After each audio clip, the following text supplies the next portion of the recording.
We'll call this meeting of the Craven County Board of Commissioners regular session for Monday, August the 19th, 2024 to order. Madam Clerk, if you will, please call the roll.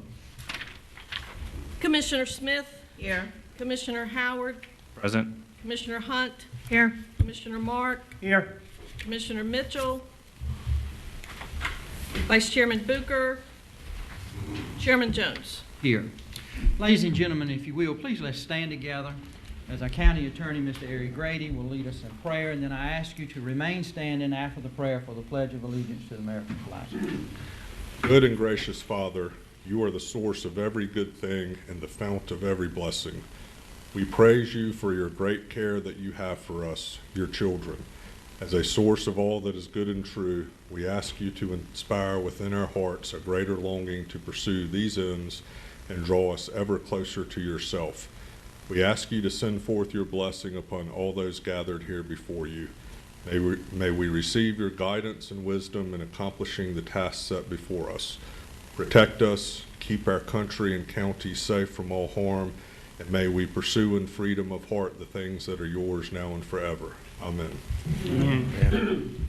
I pledge allegiance to the flag of the United States of America and to the republic for which it stands, one nation, under God, indivisible, with liberty and justice for all. Good morning to each of you, and we welcome you to the Board of Commissioners meeting, which is your meeting, and to those that may be viewing online, we welcome you also. I would ask for those of us that are in attendance, if we could this morning, to make sure our phones are on silence. We would appreciate it so it wouldn't disrupt our meeting as we go forth.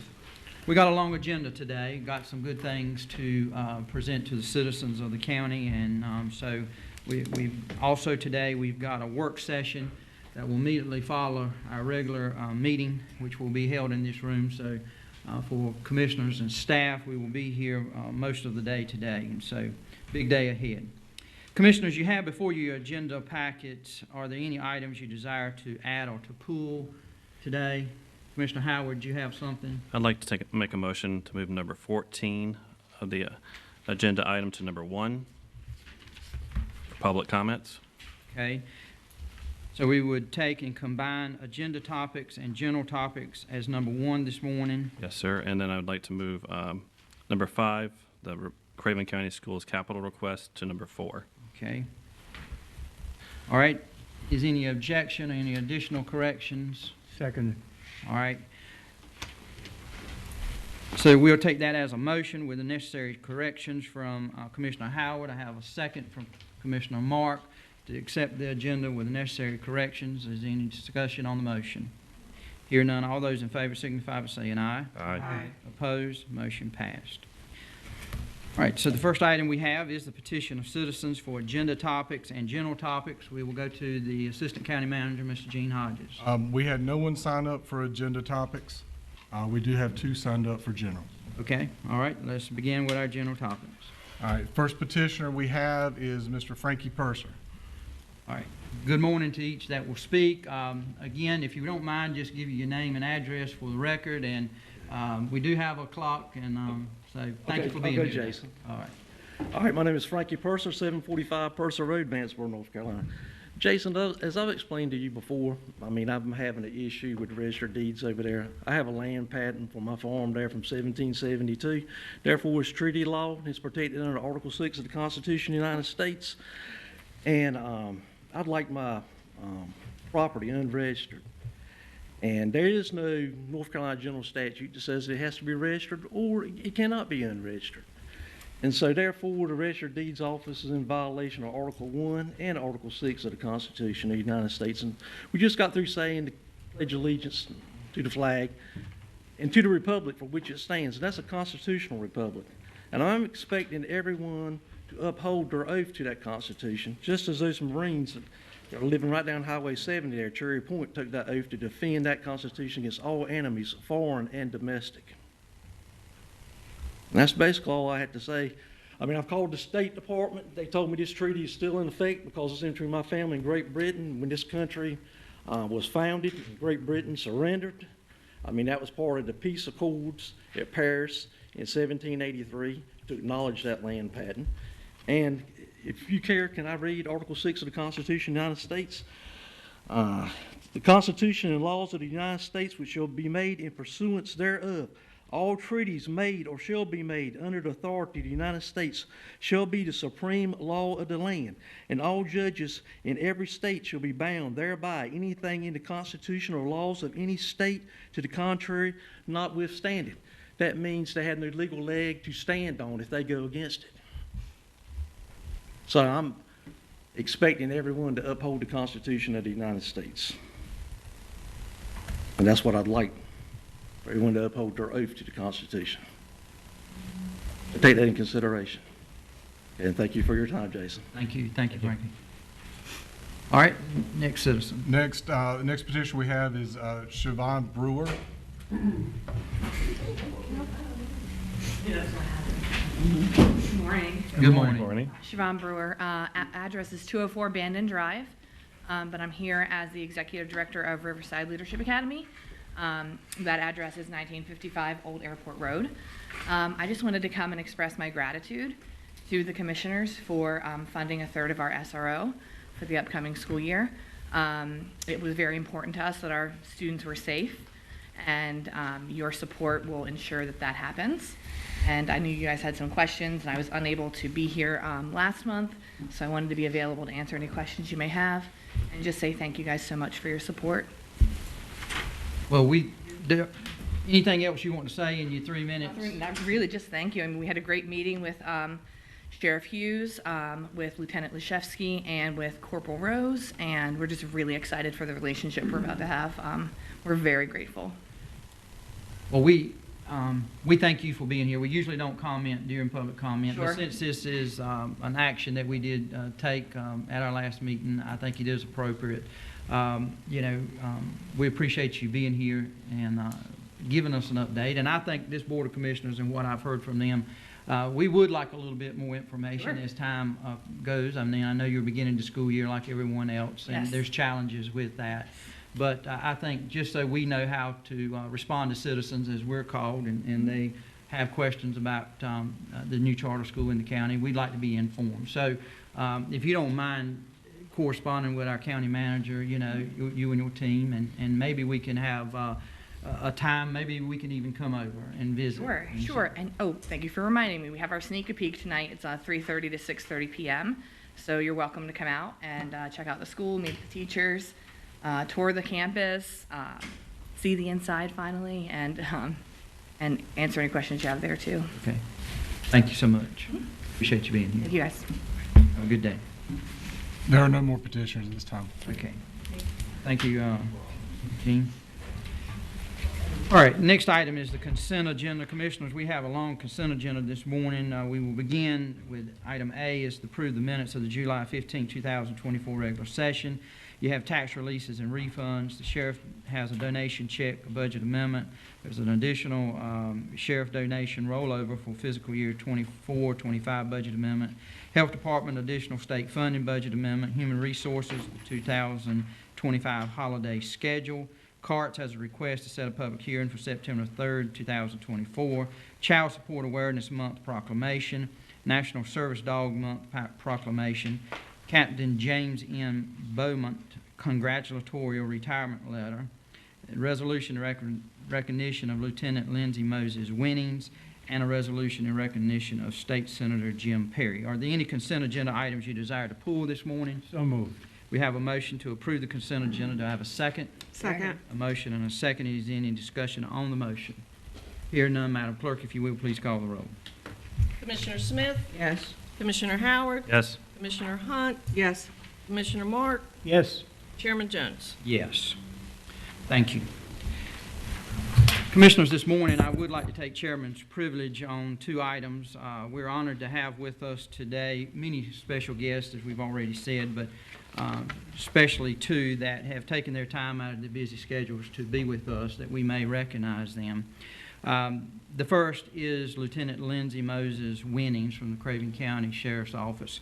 And we adopted a resolution just a few minutes ago. At this time, I'm going to ask Lieutenant Moses Winnings. If you don't mind coming, you and the sheriff coming up forward, and I'd like to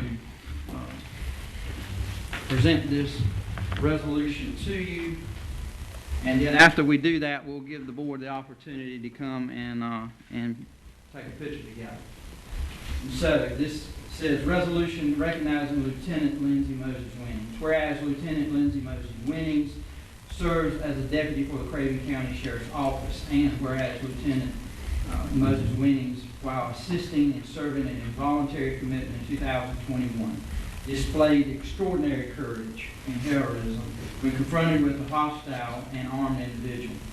And whereas in a selfish act of bravery, Lieutenant Moses Winnings disarmed the assailant after a fellow deputy was shot and subsequently pulled the other deputies to safety.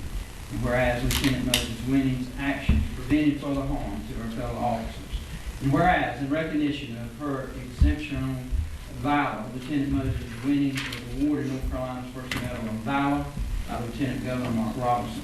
Now therefore be it resolved that the Craven County Board of Commissioners commends Lieutenant Moses Winnings for her bravery and unwavering commitment to the safety of our county. Adopted this 19th day of August 2004 by the Craven County Board of Commissioners and signed by myself, Chairman of the Craven County Board of Commissioners.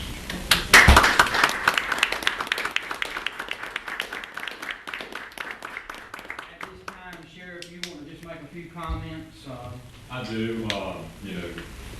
Lieutenant Moses Winnings will not brag on herself, but I'm going to.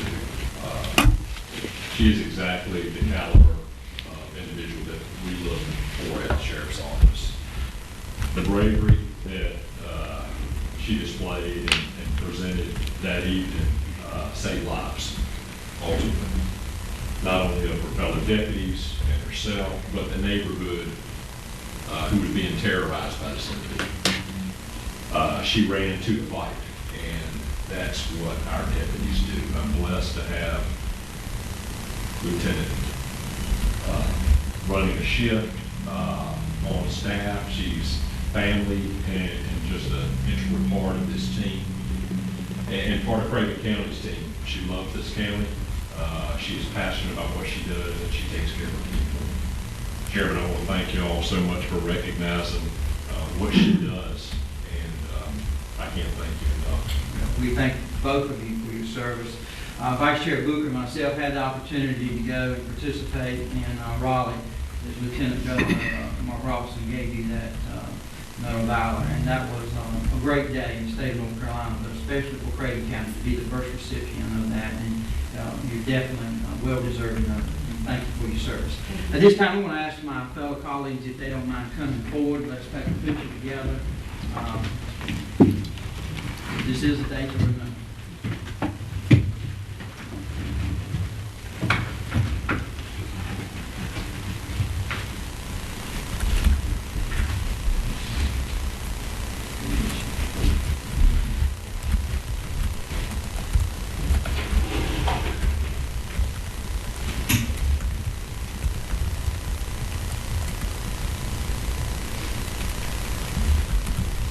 All right, thank you. Let's give them another.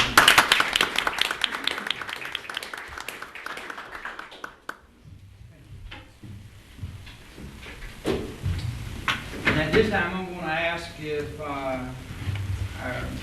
you'll always be a state senator. Our former North Carolina State Senator, Jim Perry, will come forward that we may present him this resolution.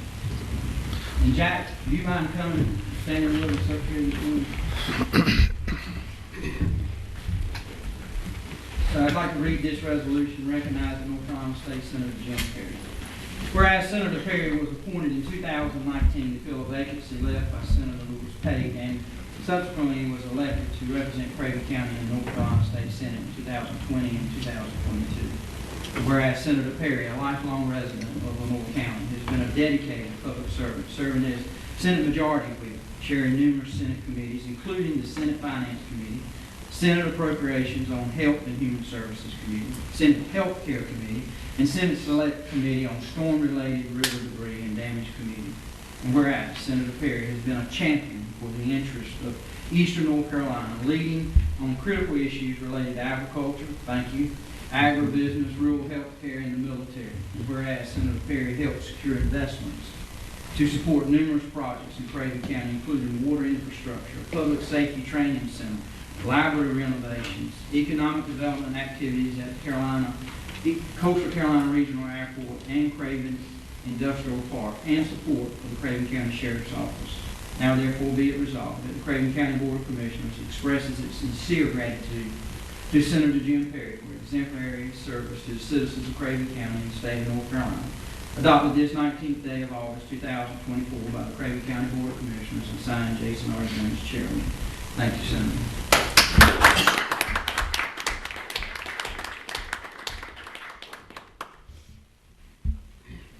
Definitely, we're going to ask our commissioners to come forward. Jack, you worked a lot with Senator Perry. Do you mind making a comment? Yes, sir. No, Senator Perry was a friend of Craven County.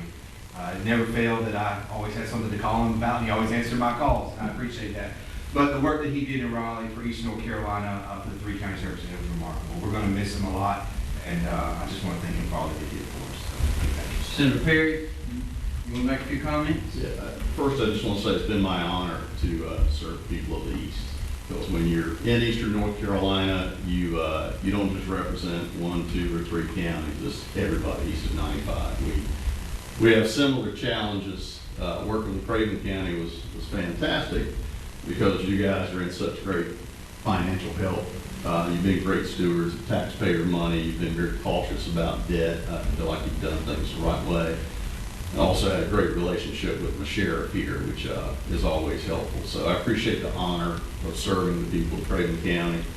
I will say that agriculture is our #1 economic driver in the state, followed by our military as #2. 2 things very near and dear to our hearts here in Craven County. And I look forward to working with all of you to continue to promote those industries. I'll close with something that I'm going to offer every time I speak in public from now on, and that's to raise awareness about amputees. We've got about 2.1 million amputees in the United States. So out of about roughly 340 million people, 2.1 million amputees is a very small number, small percentage. It's not front of mind for most people. As many of you know, I have a daughter who had to have her leg amputated in January. So it became very real for our family. And we learned a lot about the experiences they have, what they go through. I see things I didn't used to see, like number of handicapped spots, how close they are to doors, and other challenges these people face. And I will be dedicating part of my life going forward to raising awareness on those issues and trying to help. So I appreciate you indulging me on mentioning those facts. Thank you for this. It has been my honor to represent you, and I wish you continued success in the future. Thanks, sir. If I may, after Senator Perry was elected, I did not know, not when he was appointed, I did not know him. And we had an issue in rural Craven County. We have been trying to get money for a park in rural Craven County for a number of years. I had gone to legislators as the mayor of Coast City had for many years, and we had asked for his money. And this gentleman heard about it. And he called me out of the blue. I'll never forget, I was working on a cotton field that day when he called me. And he said, Commissioner Jones, he said, told me who you were. He said, I'm here to help you, and I'm going to help you get that money for that park. You won't know what that means to rural Craven County. It didn't touch everybody in the county, but it touched a lot of folks who, if it hadn't been for your efforts, would never seen the expansion of our rural park today that folks are using every day. And so it's things like that, small things, but they're big things to those of us, especially in rural Craven County, and I appreciate it. No words can adequately express my appreciation to you. So thank you for your service.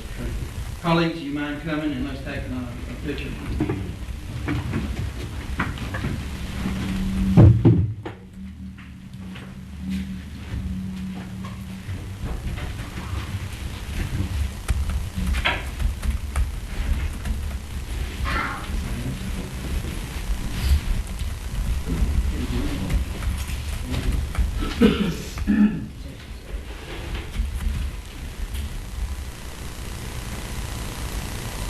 Why don't we look at me first?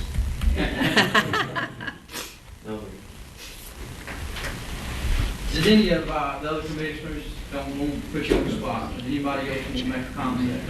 I already did. I don't know if you heard me. I said, thank you for your service. Yes. Appreciate what you've done for East Carolina. Thank you. I'll just say that when you call a lot of politicians, you get the meat around the bush, whether it's no or yes. Senator Perry, if it was no, he was quick to the punch. He was honest with you. If it was yes, it was also pretty quick. You know, like, let's see what we can do. But I appreciated that. Thank you. That's good. Thank you again, Senator. Thank Appreciate you. you being here.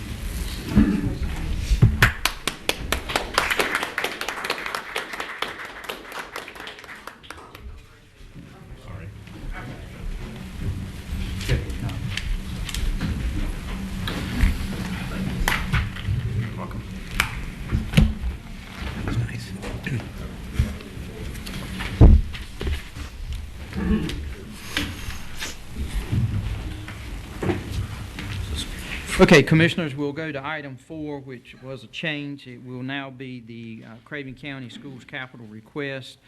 We have with us this morning Mr. Stacy Lee from Craven County School System. Good morning, sir. Good morning, everybody. Morning. Thank you for having me. I'm here today requesting capital funding from the school capital fund for a boiler replacement at Havelock High. The amount of the request is $157,557, and the lowest qualified quote was attached, which includes all the labor, material, and supervision. Okay. Thank you, Mr. Lee. If I can at this time, I want to recognize County Manager also. He's going to give us a little additional explanation this morning about where this funding is going to come from. Thank you, Mr. Chairman. Got it right here in front of me. So you should have a new item number 5 in front of you. In what Mr. Lee is describing is the total project cost is $172,150. Inside the capital account, let me remind you what that is. Any project that's over $100,000 gets segregated in our budget into an account. And if the project doesn't expend all the money, then that money remains within that account from going back could be as long as 5 years when we started that account. So in that account right now is $157,557, and that's what Mr. Lee's requesting from the board, is to release that funding. As I understand, he can make up the difference between 157 and 172 with his own funding he already has. So that's what the action would be, and Mr. Warren behind me over here now has a budget amendment for that. Okay. All right. Any questions from the commissioners on this? All right. If not, can I entertain a motion? Move to approve. Second. I have a motion and a second to approve $157,557 out of the school capital fund for the boiler replacement at Havelock High School. We have a motion and a second. Any further discussion on the motion? Hear none, Madam Clerk, if you will, please call the roll. Commissioner Smith, Yes. Commissioner Howard, Yes. Commissioner Hunt, Yes. Commissioner Mark, Yes. Chairman Jones. Yes. Stacy, I know y'all busy. Next week, beginning of school, correct? Yes, sir, we are. All right. We're mowing a lot of grass. As far as you know, Gabby did us no favors when it came to mowing. I understand. We all have been this past week. Everything looking good for the upcoming school It year? is, it is. If you go through schools now, you'd be amazed at what the difference will be Monday when the kids arrive. It's always a last minute kind of thing, but it always comes together. So we've had a good summer and made a lot of progress. And just, if I could take one point, we finished up the first round of generators in West Craven Middle. So we have generators now at 4 schools, and we thank the commissioners in the county for all the help that they've given us on that. That will go a long ways. And then we have another 4 in the hopper, and then eventually Newbern High, Great. which is great news. Any questions from the board for Mr. Lee? Not. Thank you again for being Thank here you. today. Thank you. Have a good day. All right. Next would be our Trillium presentation. We're always honored to have Mr. Dave Peterson with us this morning. Dave, welcome back.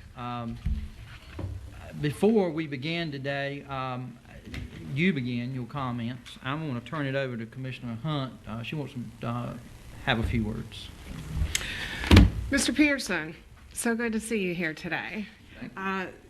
The Disabled American Veterans of Chapter 26 in Havelock asked me to present to you with this plaque, thanking you for Trillium Health Resources supporting the Walnut Hills and supporting the men and women that have served our nation. Thank you so much. Very much. Thank you very much. You want to go over there? If you will, let Commissioner Howard go too. They both represent that end of the county, and y'all take a picture together.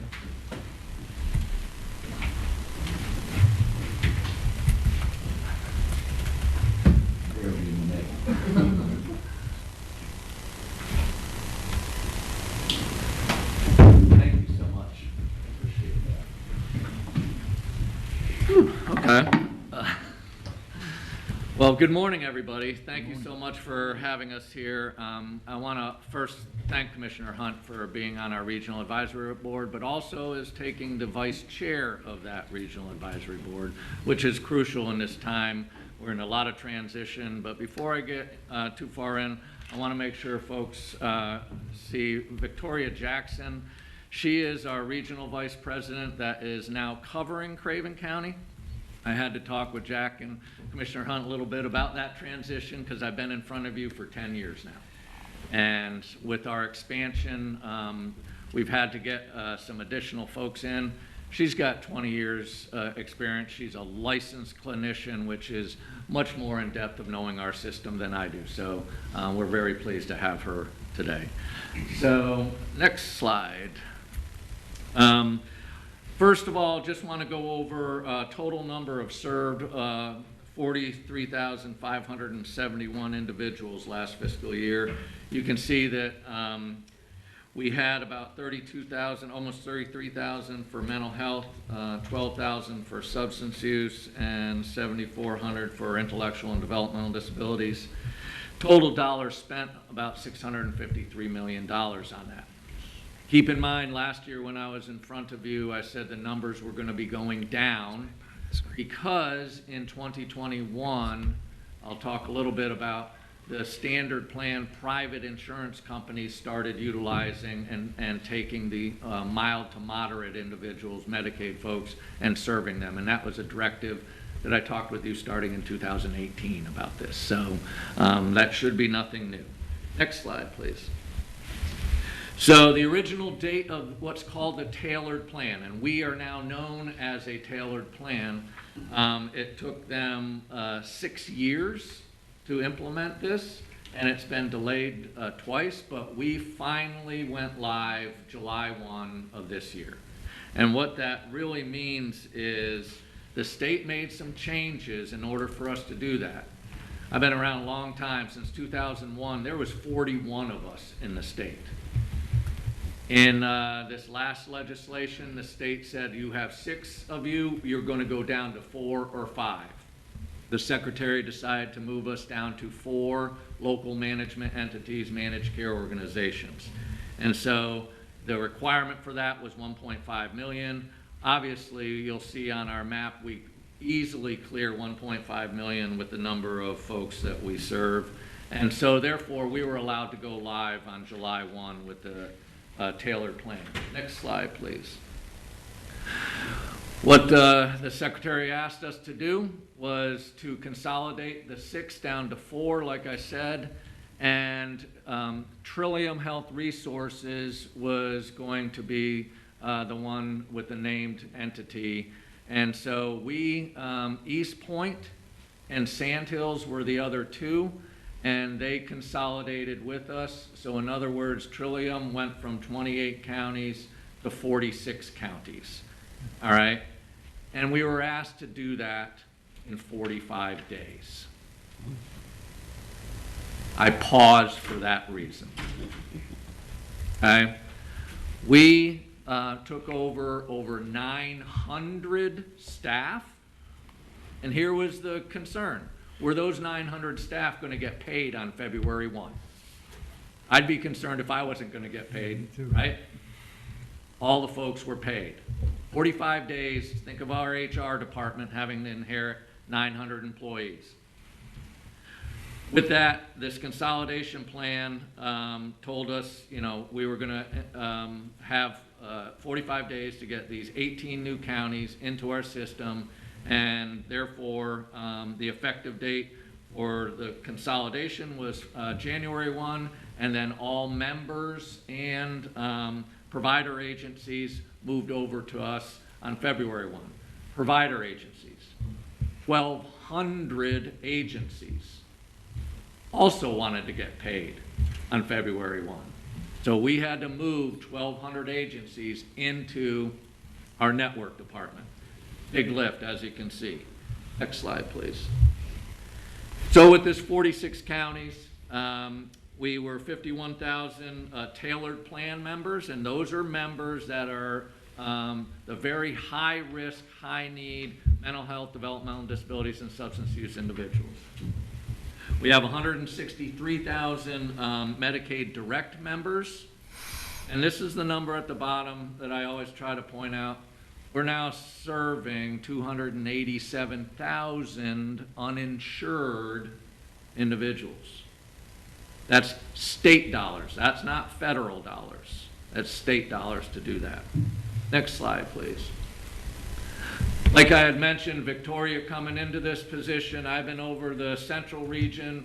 I've moved into the north central region now, and we have 5 regions so that we can make sure we're staying in front of county commissioners and other county entities.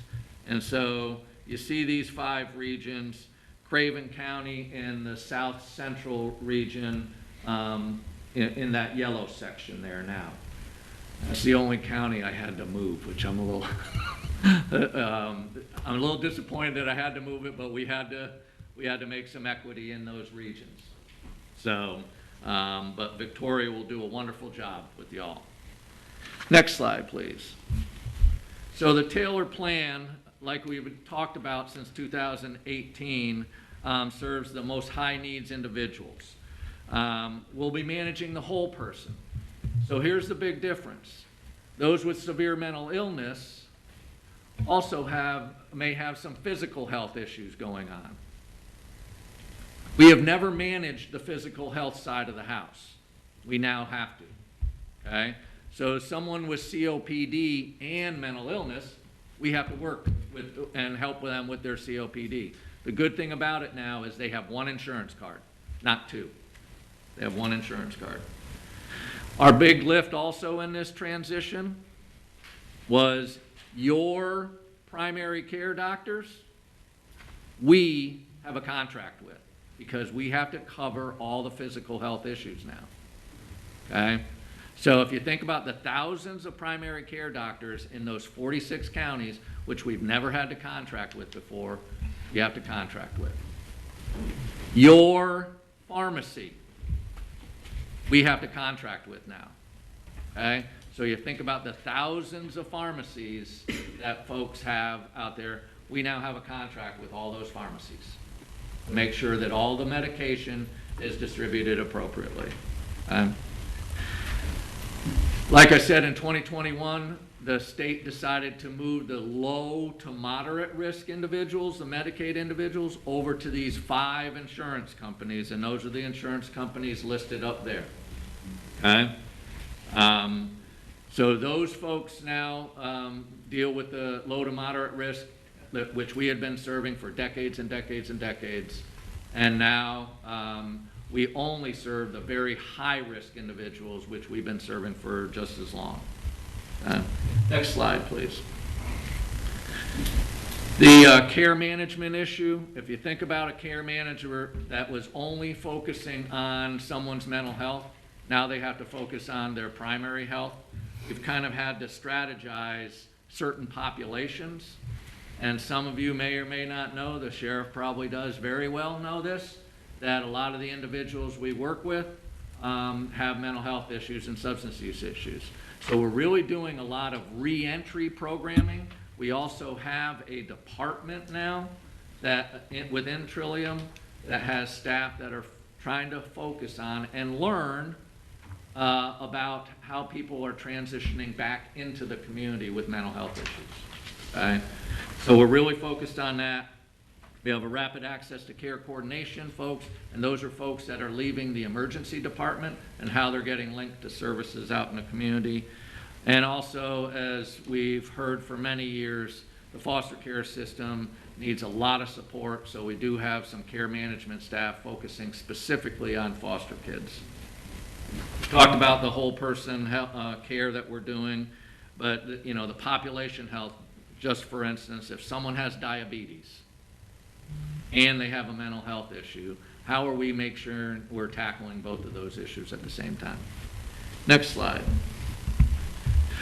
We have been doing these projects, substance use prevention in the schools. We do have the Post Center that's been around for a long time, but we also have Sold Out Youth, which is a fentanyl education program that we're trying to get into the school systems. We are still getting Narcan kits out to the counties. I was in my office last week, and hate to say this, but there were still some Craven County Narcan kits that should have been delivered probably last week, but I'm going to try to get those out this week to y'all. Okay? We've been having value-based purchasing, which is trying to prevent folks from continuing their cycle in the mental health stuff. So as soon as someone gets out of the emergency department with a mental health issue, they could get a reward if they get linked into services right away. Because the longer they wait, the more they're going to be either tied up with law enforcement or in the emergency department. And that's what we don't want. So we're really trying to reward folks to get into services quickly. We are doing some reentry simulations. We've held those in a lot of different places. Which is the reentry, like I talked about, when folks are leaving jail, what is it going to be like for them to walk out of the jail with only their Social Security card? No driver's license anymore, you know, what's it like to deal with that? And so how we can help the system get folks reacclimated into their community. Family Solutions is a foster care grant that is helping 4 agencies across our counties to really promote the recruitment and training of foster parents. You start at the foster parents level, and then hopefully the kids do not need a higher level of care. Next slide, please. So these are just some upcoming projects. We really are trying to make sure that folks are receiving services in a timely fashion. Back at Home is basically a service when someone is needing help with some first-time rent or paying utilities, that type of thing, when they're coming back into the community from an institution. Okay. We also, and Craven County has Oxford houses. We continue to promote Oxford houses starting up. And those are excellent evidence-based homes that have been, they're nationally, but they do a really good job in local communities. Next slide. So this last slide is specific to Craven County. Total numbers that served last year, 3,187. Those with a primary diagnosis of 2,000 with mental health was 2,387. Substance use was 768.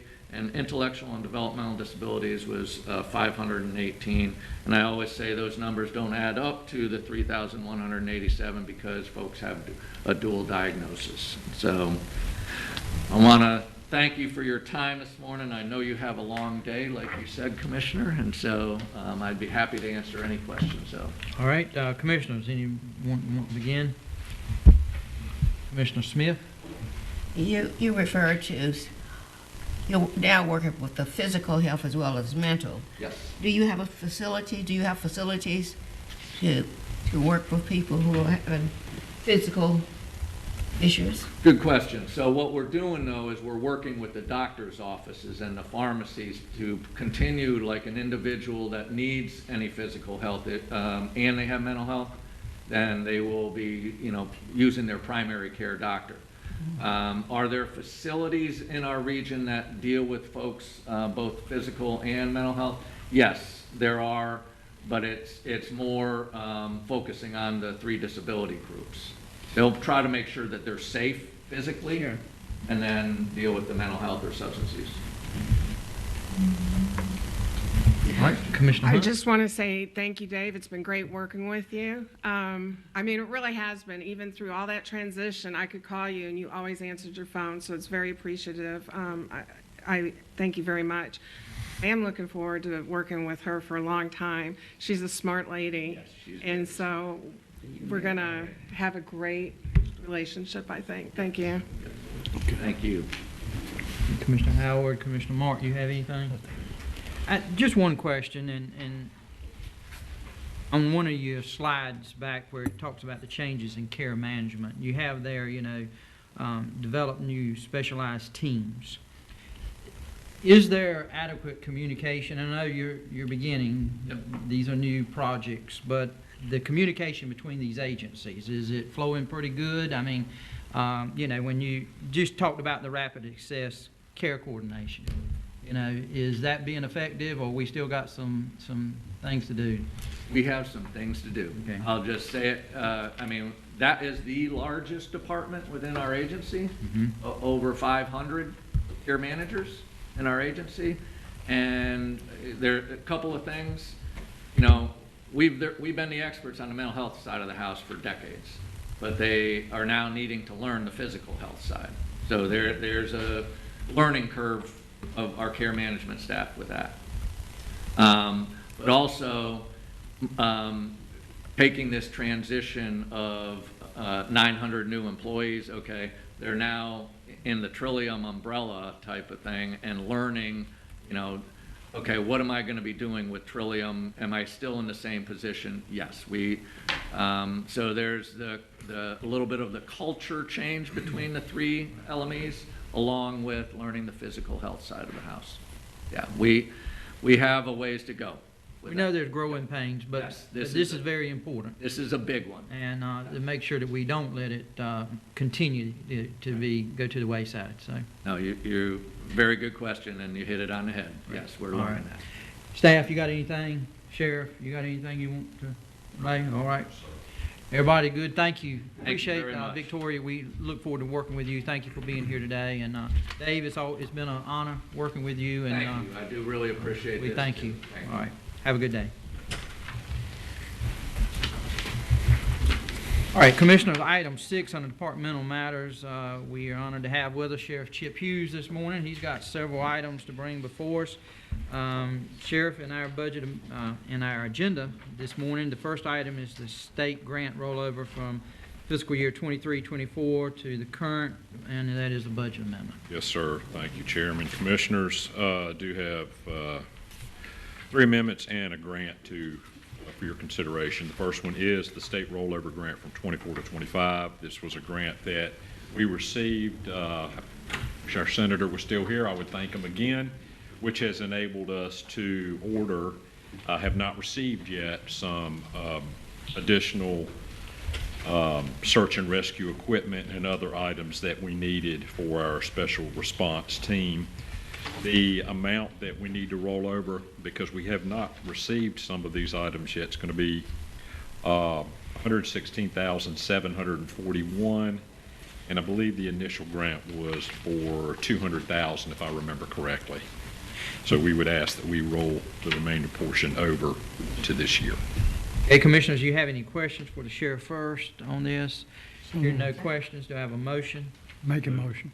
We have a motion and a second to approve the budget amendment amount of $116,741. Any further discussion on the motion? Hearing none, Madam Clerk, if you will, please call the roll. Commissioner Smith? Yes. Commissioner Howard? Yes. Commissioner Hunt? Yes. Commissioner Mark? Yes. Chairman Jones? Yes. All right, and B? Chairman, the next one is SRO rollover from 23-24 to 24-25 budget amendment. That's to move funds that were allocated in fiscal year 24 through purchase orders. Many of these orders, once again, we've ordered, but we have not received the items. This seems to be an ongoing thing. Hopefully we would have been past this. Some of this is vehicle repairs, weapons supplies, uniforms, uniform items, and ballistic vests for our school resource officer. This is in the amount of $35,386. Okay, any questions? I have a quick question. You order a lot of materials and equipment. Are you finding that you're getting the quality expected? Most of the time, because we do put a lot of vetting into the process, and if it's equipment that we are going to feel like there's going to be a lot of wear and tear or a lot of use, we have a pretty extensive vetting process where we usually do test and evaluation by putting them in the hands of the men and women that are going to be using it every day, then get the feedback on them. Then if it's we feel like it's going to be beneficial, then we will submit a request for the purchase order for that item. But once again, there's some cheaper items of cheaper caliber that we could probably get, but we do not feel they're as reliable. So, All right, any other questions? All right, here none, do I have a motion that we approve the budget amendment in the amount of $5,386? We have a motion from Commissioner Second. Smith. I have a second. Commissioner Hunt, any further discussion on the motion? Here none, Madam Clerk, if you will, please call the roll. Commissioner Smith, Yes. Commissioner Howard, yes. Commissioner Hunt, Yes. Commissioner Mark, Yes. Chairman Jones. Yes. Chairman, Commissioners, the next one is a rollover from 24 to 25. This is on the sheriff's side of the house. SRO is a separate line item. Basically, just like the SRO, we're still having issues. A lot of this is the same, but because SRO is a separate line item, this request is presented for the other side of the office, if you will. Once again, this will be for vehicle repairs, weapons, supplies, uniform items, vehicle upfitting, SRT comms, and SRT weapons, as well as vests for our road deputies and sworn members. A lot of them, once again, ordered from the exact same company, paid for from a different line item. Any questions on item C? Make a motion to approve. All right, we have a motion. Do I have a second? Second. Motion and second to approve the budget amendment amount of $167,182. Any further discussion on the motion? Hear none, Madam Clerk, if you will, please call the roll. Commissioner Smith, Yes. Commissioner Howard, Yes. Commissioner Hunt, Yes. Commissioner Mark, Yes. Commissioner Mitchell, Yes. Chairman Jones. Yes. Chairman, Commissioners, the last one is a grant that we received from the North Carolina Chiefs of Police, Association of Chiefs of Police, and it's for a number of things. It's called Essential Personnel, and it helps us map out career paths for our team members. It also tracks assets. It also has a wellness component to it. It also covers a lot of when we're documenting activities for high-risk situations, so we can, if we see any red flags or things that need to be addressed, this software program will help. The state kind of put the, in partnering with the Sheriff's Association and the Chiefs of Police, a program together that would help us enable our people to grow. Let them know what resources we have, available schooling, and for us to track that kind of stuff. And once again, see if there's any issues that we need to address on any one individual where maybe they're not meeting expectations. A lot of the things we do right now are still pen and paper. This right here is going to help with reviews, assessments, promotional processes, hiring processes, and once again, tracking activities. It's fully funded by the state for the first year. They've assured me that is a very, very high probability that the second year will be funded as well. For us, there's no risk. It's all upside. We're not out of pocket other than I'm requesting that y'all pay for it initially with the reimbursement from the state to come. So it's all upside. I don't see any downside to this. There's a handful of us sheriffs that have been chosen and a handful of chiefs. So hopefully it will benefit us. I really feel like it will based on the presentations and feedback that I've gotten from the developers. So I think it's a good opportunity for this office. Okay. Any questions on item D? Move to approve. Okay, we have a motion, Commissioner Mark, a second from Commissioner Howard. That is to approve the budget amendment amount of $20,067. Any further discussion on the motion? I just want to ask the sheriff if you give me the details of the program. I just want to look at it. Just interest. Yeah, I've seen everybody. There might have been something, or should be something in your packet that outlines just the talent management, the profiles, performance training, team building assessments, and stuff like that. So it's probably something the state should have come out with long ago, or a vendor probably should have come out long ago that once again helps us track activities. Also, there's a great asset management tool in there that is really going to let us, and it's easy to use. So when someone needs a new piece of equipment, they will send it electronically as opposed to writing it down and then it going up through the chain and everybody signing off on it. It's going to be totally automated. We're looking to alleviate some of the pen and paper type stuff. What I'm kind of interested in, if the chairman's okay with me repeating this, is that I've seen some of these programs that do a lot of analytics, data collection, and it creates charts and graphs and all the things for you, and even has built-in AI components to it now, like some SAS's Via, which I was talking to Jack about the other day. And it automates a lot of things that could take, a share of hours to do, kind of automate some of those things. So I'm interested to see what the state is coming out, and maybe if that will connect with some of SAS's programs. And the interesting thing, Commissioner, is, as we plug in information about our personnel, it is going to show us strengths and weaknesses, what type of additional training that we might want to introduce into based on historical data that we'll be collecting. Right now, we document it on paper and then stick it in their personnel file. This is going to automate that. There is, an AI component to it as well, or AI. So we look forward to using it, excited, and then, our input, we also get a chance to help build it, help grow it. So if there's something in it we feel like we need that would enhance our abilities, they're telling us that as long as it's within reason, that they should be able to implement it. I even talked about an AI program that catalogs call volume in certain areas, develops crime risk in certain parts of a county or state, and then where, a patrol officer might be needed at this time of day, or, here or there. So, we have part of that now. We are able to track the calls. When you look at smart policing, if you will, that's kind of what we title it. Yeah. We're taking that information out. We're abstracting that from our CAD and RMS system, and then that's how we're doing a lot of our assignments of where deputies will be during certain times. Currently you do it basically by hand. Whereas an AI program could take that over and, make it automatic and save man hours, really. Thank you for entertaining that. Sorry. All right, any additional discussion? All right, hear none, Madam Clerk, if you will, please call the roll. Commissioner Smith? Yes. Commissioner Howard? Yes. Commissioner Hunt? Yes. Commissioner Mark? Yes.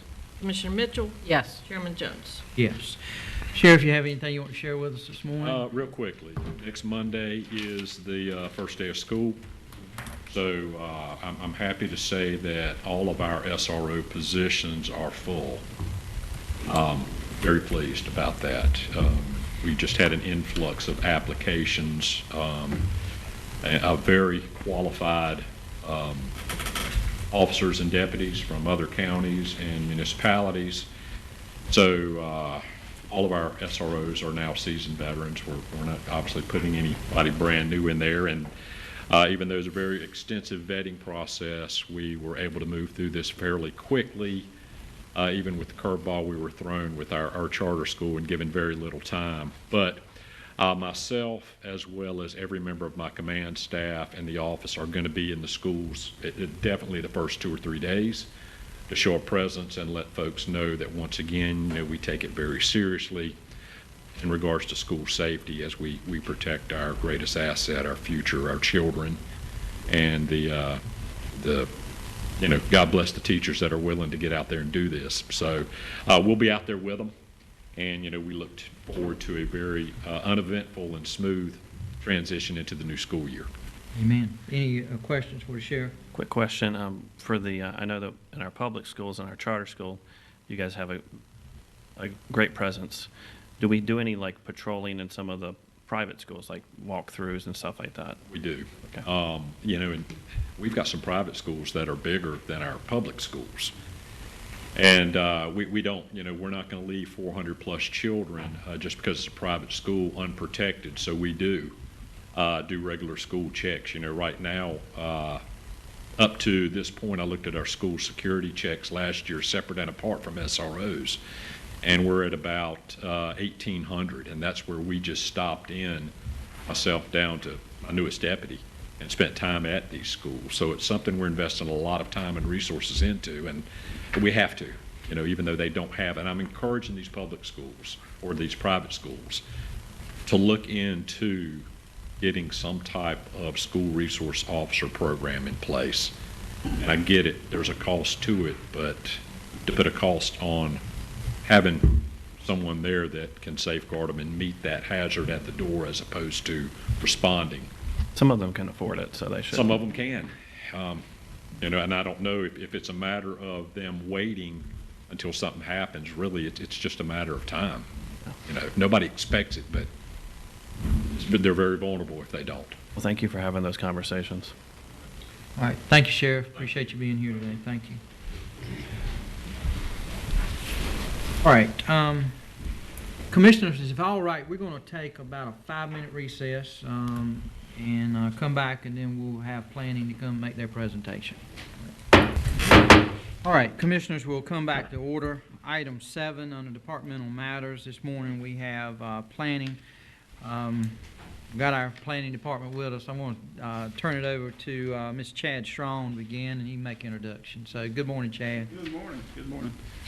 So today we have with us Austin Brinkley. He's with Insight Planning and Development. He is the county's hired consultant that is updating our land use plan that we hope to have completed by February of 2025. But just to remind you, we started this process back in February, and we are roughly 20% complete at this point. Once Austin completes his update to the board, I'll be back up to request a rollover budget amendment so we can get that plan finished. Okay, thank you, Chad.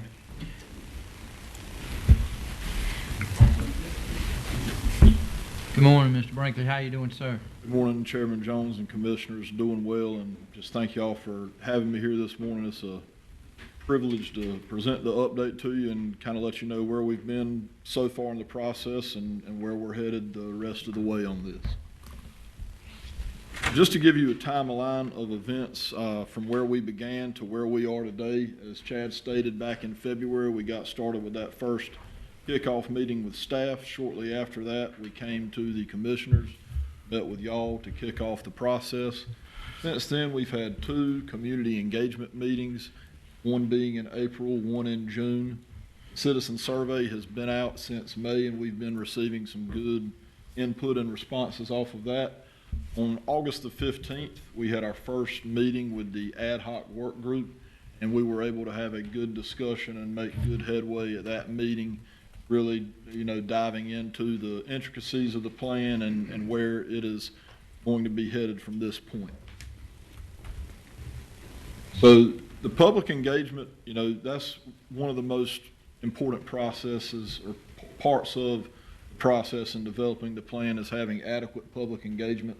We've been committed to engaging with multiple stakeholders and citizens, ensuring that all voices had the opportunity to be heard so that we can develop a plan that accurately represents what the citizens desire. Public engagement has consisted of online surveys, emails, phone calls, as well as the community engagement events where we've had the chance to sit down and talk with these citizens as they engage in the stations we have to determine their thoughts on the plan. We've also been able to utilize the surveys on social media, trying to push awareness for social media and the ability to take the survey from that point. Here you can see just a comprehensive list of stakeholders. These stakeholders have been personally notified through email. They've been provided with a copy of a stakeholder survey. They've been notified of all of the community engagement events, and we've asked them to engage the people in the community, engage folks that they know to raise awareness, and encourage them to attend the public meetings. And so we've been appreciative of all of the dialogue we've been able to have with the stakeholders at this point. So the surveys, we developed those based off of the feedback that we initially received. We wanted to kind of hear the voices of Craven County citizens to determine what was important to them, determine what questions needed to be asked. And so we were able to develop a survey. We're going to continue to push this survey, promote it, and receive comments back. And we're scheduling to cut off the survey on September the 30th. So there's still time for the citizens to take the survey and provide their input on the development of this plan. So talking a little bit about social media and the project website, we are using plancravencounty.com. That has included a link to the survey, a notification of when the community engagement events will be. Eventually, the draft articles will be available for review on this site. And we've also, used Facebook to try and raise awareness and, promote this planning process.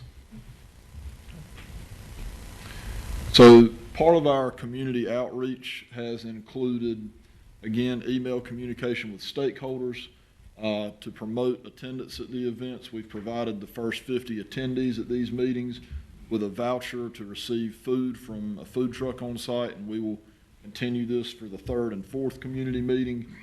The planning staff here in the county have been excellent in working with us and spreading the word, and they've been a really big help. We've also reached out to right around 60 religious organizations throughout the county, as we find these to be good places to try and reach, the community. And so we've really made a concerted effort to try and engage all members of the county. So the first community meeting, which we had out at the Cooperative Extension Office in April, we learned some really valuable information getting started in this process. Mainly, the preservation of your agricultural lands is of primary concern, and that's something that's going to be addressed throughout the plan. There is flexibility for housing stock desired. Marine Corps Air Station Cherry Point is very important to the citizens, and that should be identified in the planning process moving forward. And then at this meeting, we also learned that, the growth of tourism and development is, it's welcomed, as well as the appearance of the county. That matters to the citizens as well. So at community meeting number 2, which we had at Brinson Elementary back in June, at this meeting we conducted a strength, weakness, opportunity, and threat analysis, or a SWOT analysis. And some of the big takeaways from this exercise, we learned that given Craven County's geographic location, that's a real strength for the county. We did learn, again, housing was brought up, that there is a concern for a lack of affordable housing, and that could also translate to workforce housing within the county. Opportunities exist for infill development and the repurposing or reuse of existing structures or vacant land that was previously utilized.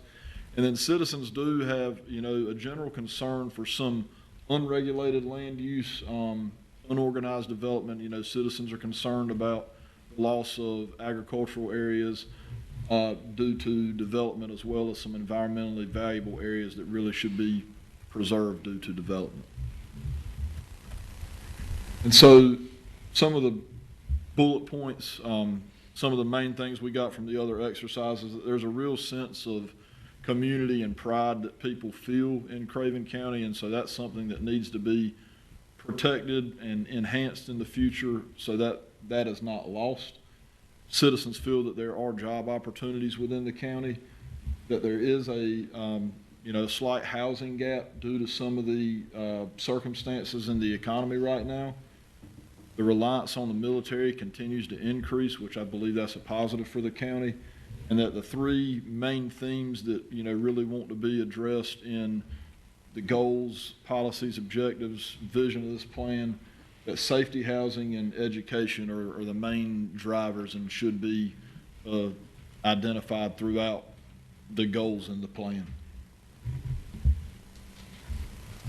So the ad hoc work group met on the 15th. At this meeting, we reviewed the first 3 chapters or 3 articles, which are 1, 2, and 5. At this meeting, we discussed results of the community meetings, the draft vision statements, and we just really appreciate the guidance received from the work group and the assistance that they've provided in recommending amendments to these draft articles. And just to inform the board of what that ad hoc work group is, it is it's the immediate work group that we work with in the drafting and formatting of this plan. That work group is composed of the chair and vice chair of both the Board of Commissioners and the Planning Board. And so at this meeting, we discussed some draft vision statements. I'll give you a minute to read these here. These are the two draft vision statements that the ad hoc work group decided should be presented to the citizens at community meeting number 3. At community meeting number 3, we want the citizens to have the opportunity to look at both of these vision statements and provide their input on which one they think best represents the direction of the plan in the future of the county, so we can, use this vision statement moving forward in the development of the remainder of the plan's contents. These are radically different. Can we not have two? Two vision statements. Uh-huh. So typically in a plan, you can have a variety of themes and goals, but they're all going to be based off of the vision statement. You want to have a central vision. No, I get that, Yeah. but what I'm trying to say is these are very different. I think at the community meetings, the citizens are picking between these two, right? We want to receive input from the citizens as to which vision they feel most accurately represents the direction that they want to see. So a radically different choice would be a good choice when you're coming there. Like, what do you see as important? And that's what you're trying to gather from people coming to these meetings. Not necessarily. Not I necessarily. disagree. Okay. I disagree. You could have 50% of the people feel one way and 50% of the people feel another way. Both are valid. And that's correct. At the ad hoc work group meeting, we looked at both of these vision statements, and both vision statements were, first and foremost, they were crafted based off of input we've received thus far and what information we've ascertained in the surveys. That's how they were developed. So they were developed and designed to create a future for Craven County that represents what is important to the citizens both now and in the future. So the ad hoc work group, we looked at these, and these are the two that the work group eventually decided on should be reviewed by the citizens to determine the direction of the plan. This is still, please keep in mind, this is still in a draft stage. After it goes to community meeting number 3, this will go back to the ad hoc work group. They're going to review the results and look at how the citizens voted on these. If it does end up being a true 50-50 split, which is a very real possibility, we may need to morph them together. That's what I'm thinking. If you combine morph them together, so. Yes, ma'am. So it's still in the draft stage, but we wanted the citizens to have an option and not feel like, this is the vision. This is what, has been decided on. We want them to have the ability to provide their input to feel like that they have, had a real part in determining the vision and direction of the plan.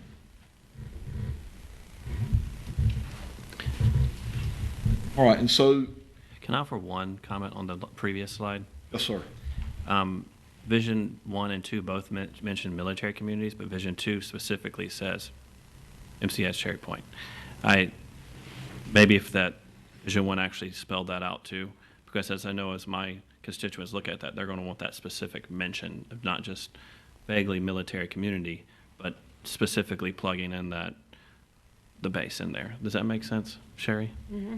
Yes, sir. I think it. One of them had that, one of them didn't. So I would just have the MCAS Cherry Point spelled out. Yes, sir. Yeah. Community meeting number 3 is tomorrow, so we have time to get that amended and have it presented that way at tomorrow's meeting. I think that's a good idea, especially since defense is the number 2 economic center in the state. Thank you. Yes, sir. Not a problem. And I really like the vision statement, so I'm not saying They're both that. good. Yeah, they're both good. And I like where you guys are coming from with that. So. Yes, sir. So kind of the direction that the information has led to present as far as where this plan is headed, based off of both the community meetings and the surveys and meeting with the ad hoc work group, we've kind of got some main themes. Identify and protect agricultural areas, provide direction and strategy to address housing gaps, preserve and protect the environmental areas, maximize land for its highest and best use, support Marine Corps Air Station Cherry Point, explore options for responsible and reasonable regulation within the county to meet the citizens' concerns, creating a sustainable future for the county, and then to incorporate safety and education into the goals, policies, and objectives where applicable. And so looking ahead, our next steps from now, up to our estimated adoption, we have our third community meeting tomorrow. We'll have our fourth community meeting on the 22nd of October. At that point, we're really going to be, wrapped up with community meetings and the engagement process with the citizens. And then it primarily becomes we're drafting based off of the data and the results received, and we'll be meeting with the ad hoc work group and with county staff on a very frequent basis, ensuring that this plan gets drafted in a manner that's comprehensible and one that the county gets excited about using. Once we have the final draft completed, we're going to move into having it sent to DCM, and that's the Division of Coastal Management. Once we get it checked out through their process and we know that we've met all of CAMA requirements, as this is a CAMA plan, it'll go to Planning Board, then the Board of Commissioners. Hopefully we get everything certified and completed sometime between that January, March date of next year. It can get dependent on Division of Coastal Management in the time review, depending on the amount of plans they're reviewing at the time and what their workload looks like at the state level. Next slide. So briefly, I just want to, again, remind everybody that community meeting number 3 will be tomorrow. That's at the Township 6 Fire Department. That meeting is going to focus on really looking at existing land use, and then we're going to be looking at future land use and future land use designations for the county. So we'll encourage all citizens to attend, and please help spread the word. And if you're able to attend, we would love to have you there. But are there any questions at this time? Okay, we'll start down here. Commissioner Mitchell, you have any? Yes, sir, a couple of them. In terms of the surveys, how many roughly have been returned? The last time we checked the survey was around the beginning of August, and I want to say we were approaching 50. That number more than likely is much higher than that at this point, but that's the last time that we checked the site for an accurate number. I can get an update on that number and provide it to county staff to provide to the board. Yeah, my concern with that one is we have 100,000 people in this county and 50 surveys. We don't have an accurate citizen response, and maybe we need to push it out further. Yes, ma'am. Okay, explore different ways. With it, the safety, housing, and education, what I didn't hear was economic opportunities. So all of economic opportunities are absolutely important. These were the main themes. So at the second community meeting, we had a list of, I would say, 10 themes, because we wanted the citizens to provide input on what theme is most important to you, which topic, is important to your quality of life, which topic should be addressed in this plan. Safety, housing, and education received the most votes. There were several other themes that might have been a vote or two shy of that, and they're absolutely, I feel like the direction that we've received based off of input, that there's going to be goals that address economic and, economic opportunities within the county.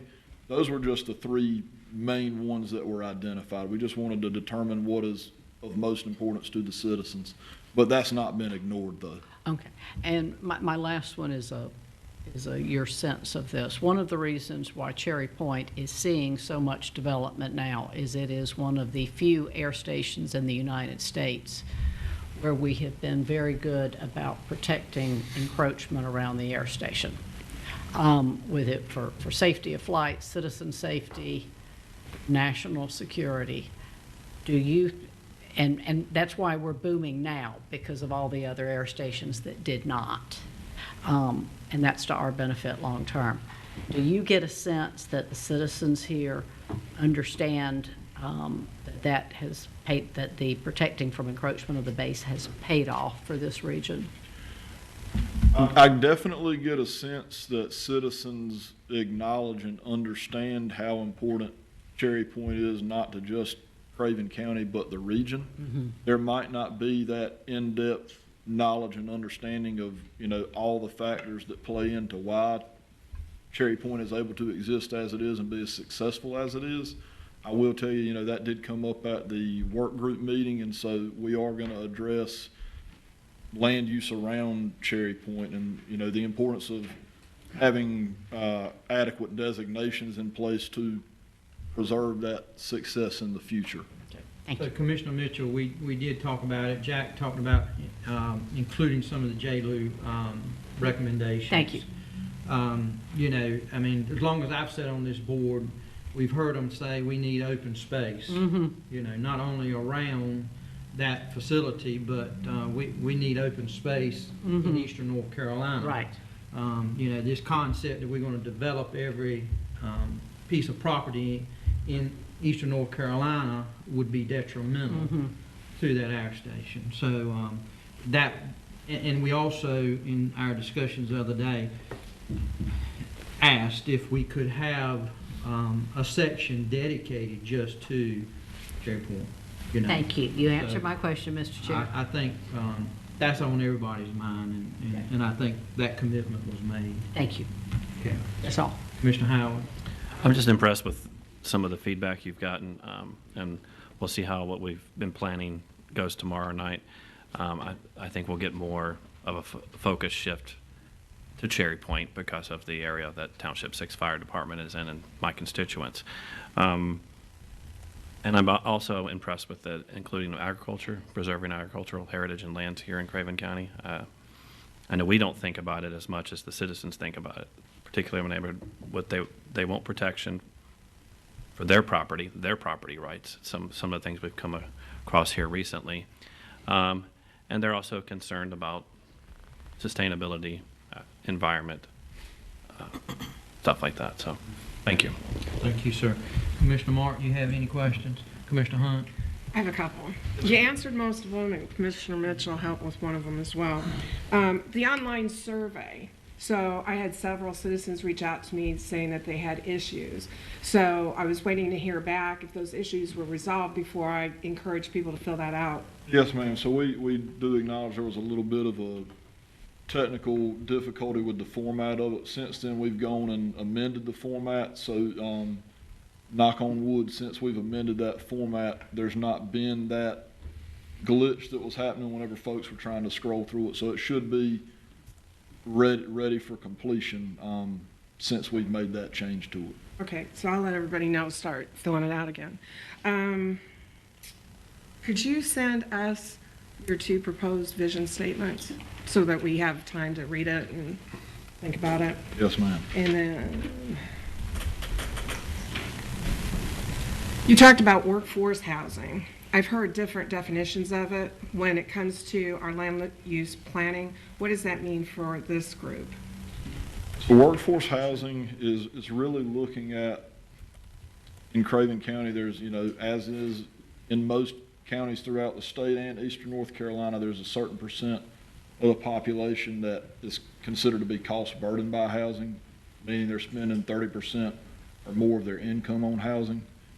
There's a lot of excellent jobs in Craven County. The fact is that folks that have those jobs, they need adequate housing that is at a price point that supports their quality of life and their ability to work and live in close proximity. So workforce housing is, you know, looking at different housing options more so than, you know, your standard single-family home, maybe clustered townhomes, clustered single-family homes. It's just looking at housing in a lens of how can housing be provided in a manner that's affordable. Okay. You good? Yes, sir. Commissioner Smith? Yes, I have one. Have you or can you consider in this planning properties in the city?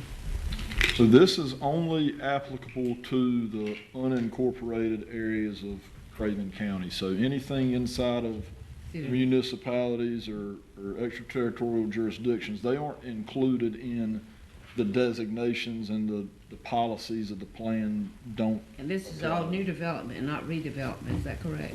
So this isn't new development. This is future designations of land, of how the county wants to see land remain or look in the future and identify. But that's new, that's what be. Yes, ma'am. new.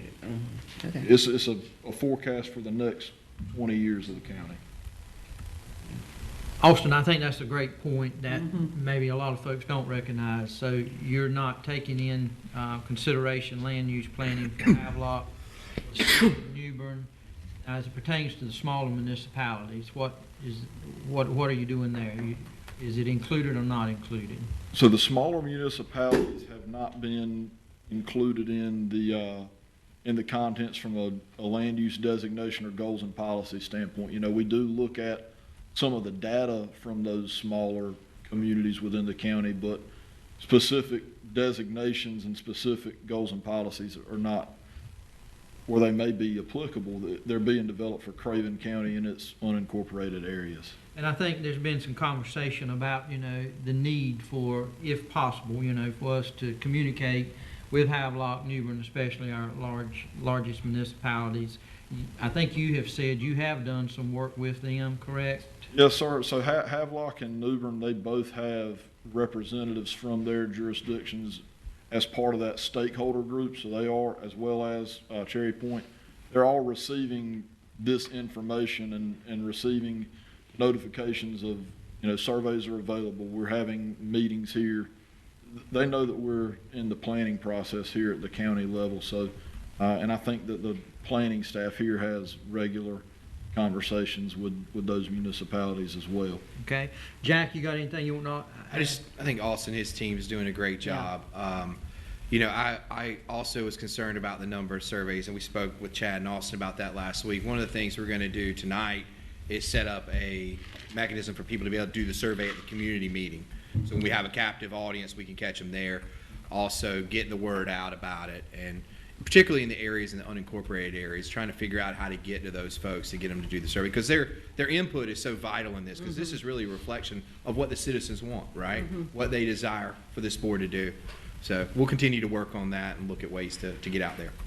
Yeah, we still have, until September 30th, and a lot starts happening this time of the year, so there's a lot of ways that we can continue to build interest in it. Thank you, Austin. Appreciate your presentation. Thank you. Thank you very much. Thank you. Yeah, for tomorrow night, we're not going to give out the free meal tickets until they do the survey. Lessons learned, right? Yeah, so we'll have 50 more after tomorrow night. Right?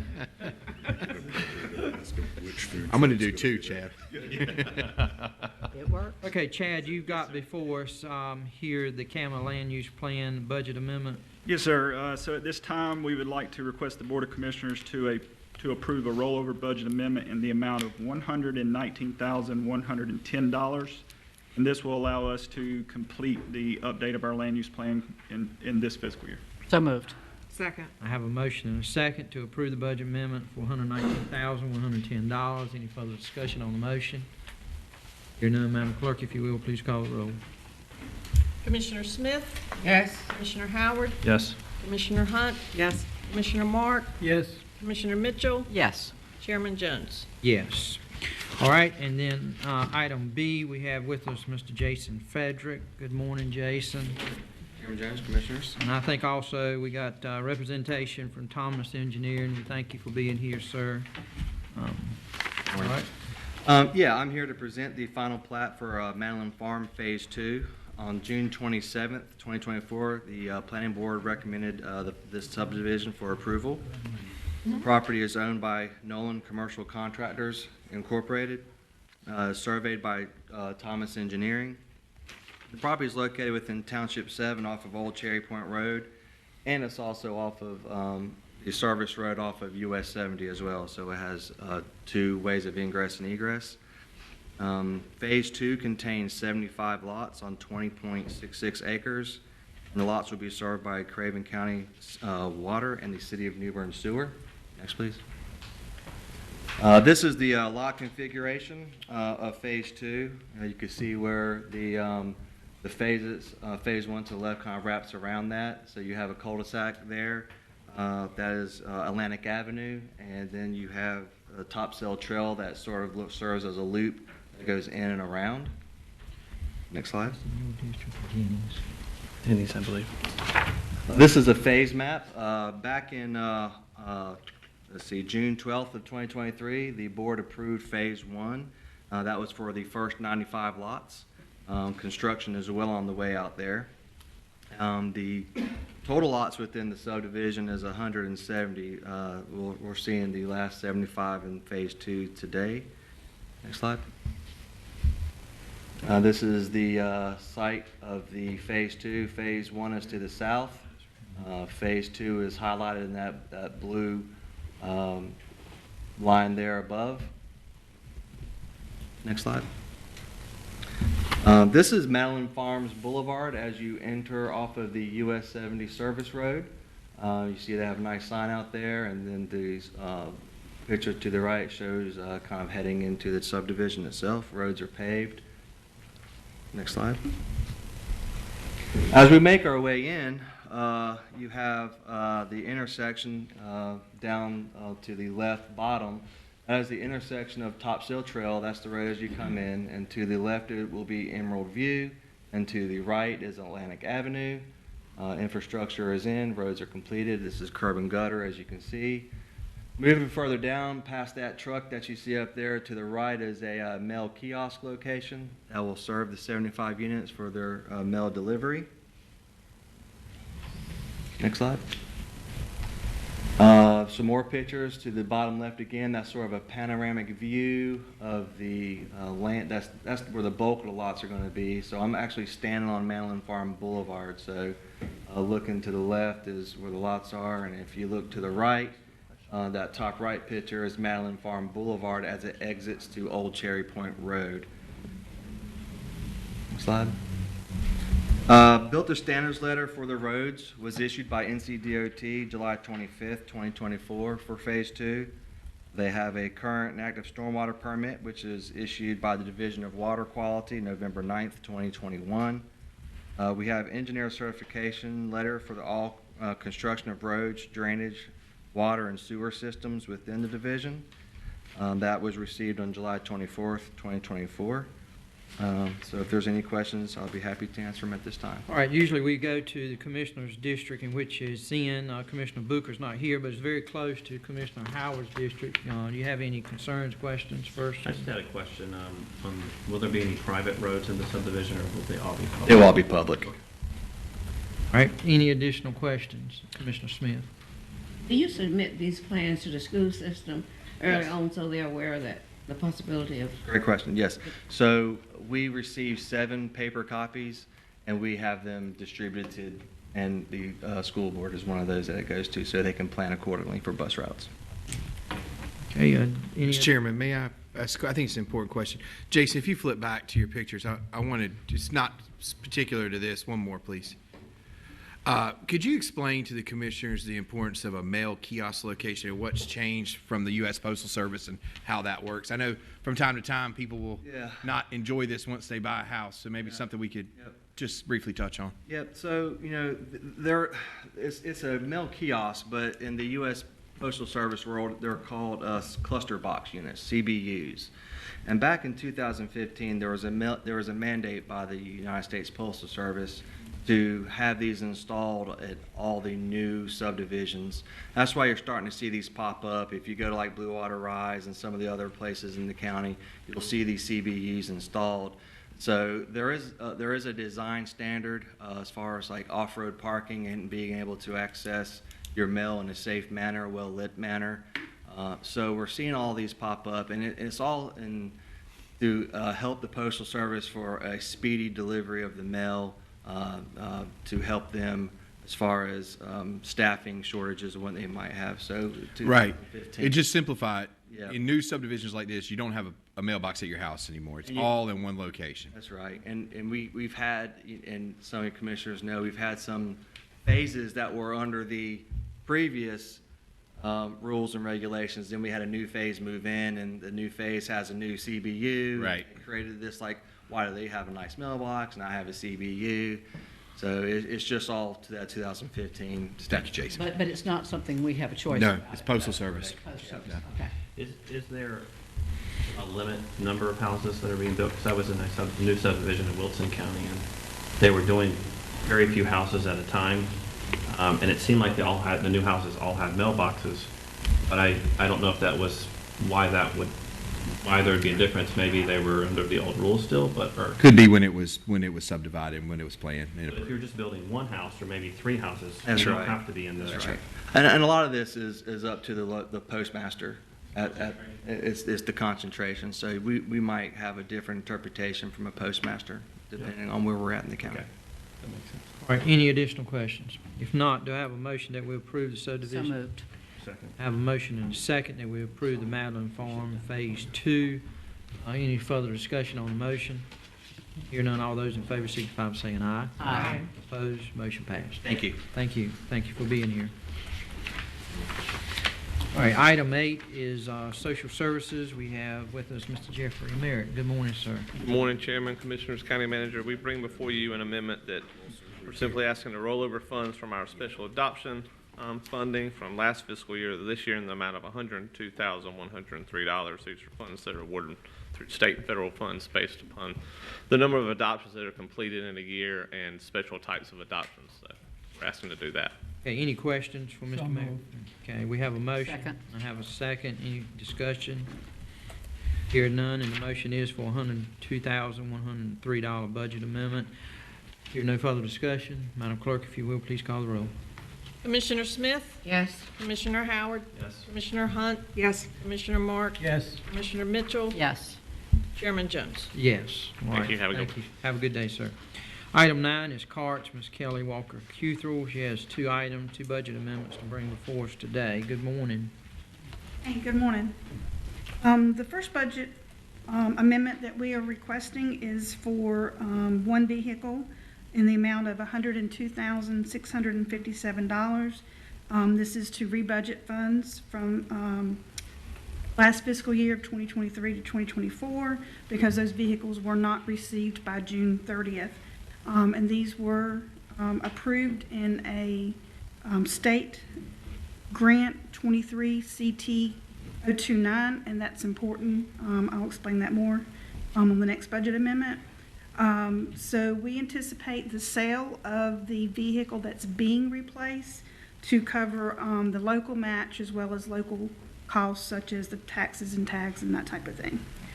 We do anticipate that this vehicle will be delivered no later than December 31st. Okay.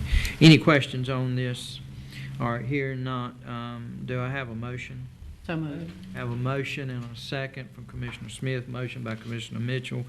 It is to approve the budget amendment in the amount of $102,657.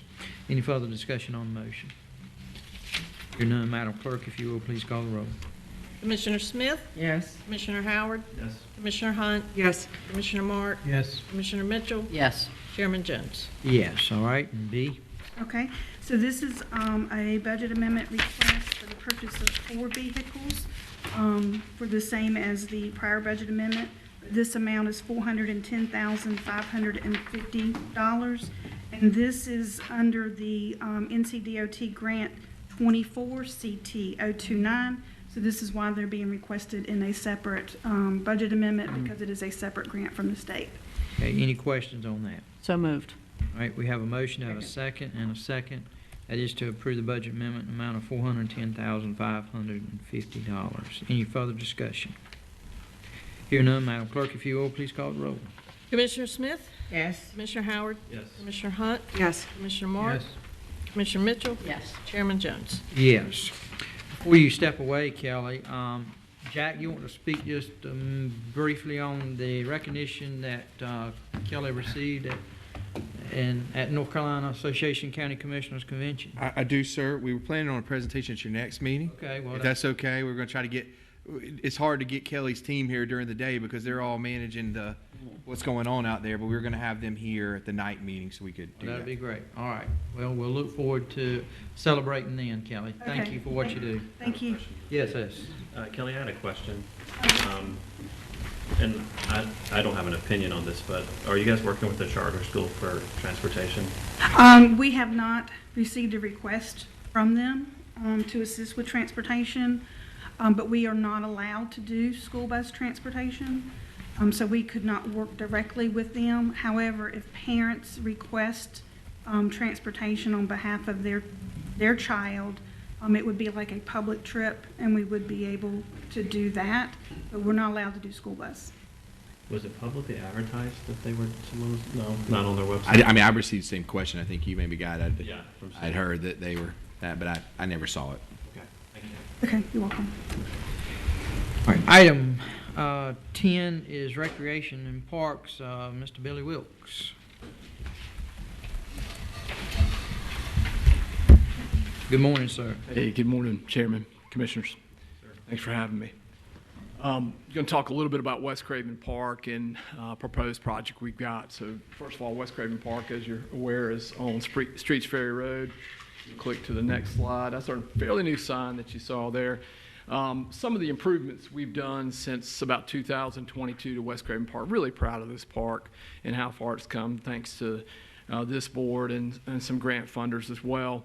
In 2022, we added a walking trail and fitness equipment, which has been well used. We've got a nice group of folks that come out and enjoy that equipment, mostly adults. New swing set we added in 2022, beach volleyball courts in 2023, and we added that 23.5-foot up new playground piece of equipment in 2023 as well, which catches a lot of eyes. You can see it all the way from Streets Ferry Road, which I really like. Is it the tallest in the county now, Billy? It's the tallest in the county. county. There you go. And I've been on as high as you can go. I had to test it. You know, that's one of the requirements of the recreation director is to test all the playground equipment. It is fun. It goes fast, and the kids seem to love it. And then we are going to add a batting cage this fall. We've got a new baseball league starting in the western end of Craven County. We're really excited to see play start in the spring. They'll have a new batting cage, which was funded for 2024 as well. Really excited about that. And pickleball courts is, as you know, pickleball is pretty much taken over as one of the fastest growing sports in the U.S. And we're going to have some new pickleball courts probably in the spring of 2025 is what we're looking at as potential time frame for that. And the last of which we hope to do is a disc golf course, and we'll talk a little bit about that. That's the project of discussion for today. So if we'll click to the next slide, those are just some of the pictures. If you're not familiar with disc golf, it is really a fun sport. And you have a small disc, which is like a small frisbee that you use. And basically, in our case, we have 18-hole courses, which it differs between cleared throws, wooded throws, long throws, short throws. They like a little bit of everything in a course, and that's what we're going to try to design at West Craven Park. I enjoy it because you can get out and walk, and it really can be an affordable sport. Now, I say can be. The real experts like to buy these really fancy discs and spend a bunch of money. I like to throw 3 that are really cheap, or I find on the course that nobody claims. So that's what I like to do. But the course at West Craven Park, we'll add a new opportunity for the residents of the western end of the county, which we already have one at Creekside. And I'm going to tell you, I've seen a really big uptick in play since the COVID pandemic and all that happened then. Because it was a sport you could spread out. Everybody loves disc golf. I'm seeing families out. I see a lot of folks you can tell haven't thrown a disc before because of where they end up landing. But it's just a fun sport, and I think it's good for our folks to get out and play. If you look at the next slide there. Do you have any numbers on the disc golf use? Yeah, what we do is I can track it based on what I see from tournaments and clinics, but not everyday use. But I do have, you can tell its pattern at at Creekside where folks park. And there's like a little corner, and every day there's a group of folks parked. So I would say clinics and leagues and tournaments and all those things are up. Sunday morning league play happens at Creekside, tournaments several times a year, and then we're doing some clinics as well through our department. But I don't have an actual number for you. I can feel, because my office is out, I can feel the growth in disc golf and certainly the calls we get as well. Thank you. So at the western end of the county, we've had a request for years. Honestly, this has been going on for probably a half a dozen years, requests to have a disc golf course in the western end. And you can kind of see West Craven Park. If you look from left to right on the map that you're looking at in front of you, the road is Streets Ferry Road. All the way to the right, excuse me, is our property border. And you can see where our development kind of ends is at the tennis courts. Well, there's a whole bunch of area behind the tennis courts that we haven't utilized. What we're going to do with this disc golf course is take it sort of starting so you can see one of the holes near the tennis courts, and we're going to funnel it all the way around and through the woods to end back at where we started. So you'll park at the same place. You'll start and stop at the same place. We already have the walking trail, which is right there, and parking available for accessible parking at that location as well. So it's an 18-hole course. It'll have a variety of open and wooded holes as well. But that's kind of designed. So if you look at the wood line all the way around, we're going to kind of follow that wood line all the way around. The lines that are on there are existing walking areas, but we will follow the wood line for the most part for this course. And so that's in a nutshell disc golf. We have a local group called the Craven Chains that helps us out. I mean, it's about a 100-member group, and what they do is they help us with what you need to provide for a course. They help us for mapping. They have a tax mapping guy on there that enjoys playing. They help us with course management, and they also help us with some clearing as well. So they've done that with us at Creekside. We're going to carry them out to West Craven and utilize that group as well. And that's West Craven Park's new 18-hole disc golf course that we hope will open in the spring of 2025. Today we're requesting, we do have in hand a Harold Bate Foundation grant, which we received this summer in the amount of $20,000. We're requesting a match of that from Craven County, which would be an additional $20,000 for a total of $40,000 that would go to developing the course. Course development includes, I don't know if there's another slide. We have a second slide, kind of a design slide there. We're currently underway, and we're already designing the disc golf course with the Craven Chains Disc Golf Club. So that's already in the works. Regardless of how today goes, that's what we've already started that because that's a free process. Clearing in the fall of 2024, concrete tee pads, which everybody throws off a concrete tee pad in disc golf, and then the baskets, other equipment. We'll have signage as well, and as I mentioned, the course opening scheduled for the spring of 2025. So that's it, and we're just requesting today that you would accept the Harold Bate Foundation grant, and we're requesting a match in the amount of $20,000 from Craven County for the disc golf course to be developed. Okay, are there any questions before?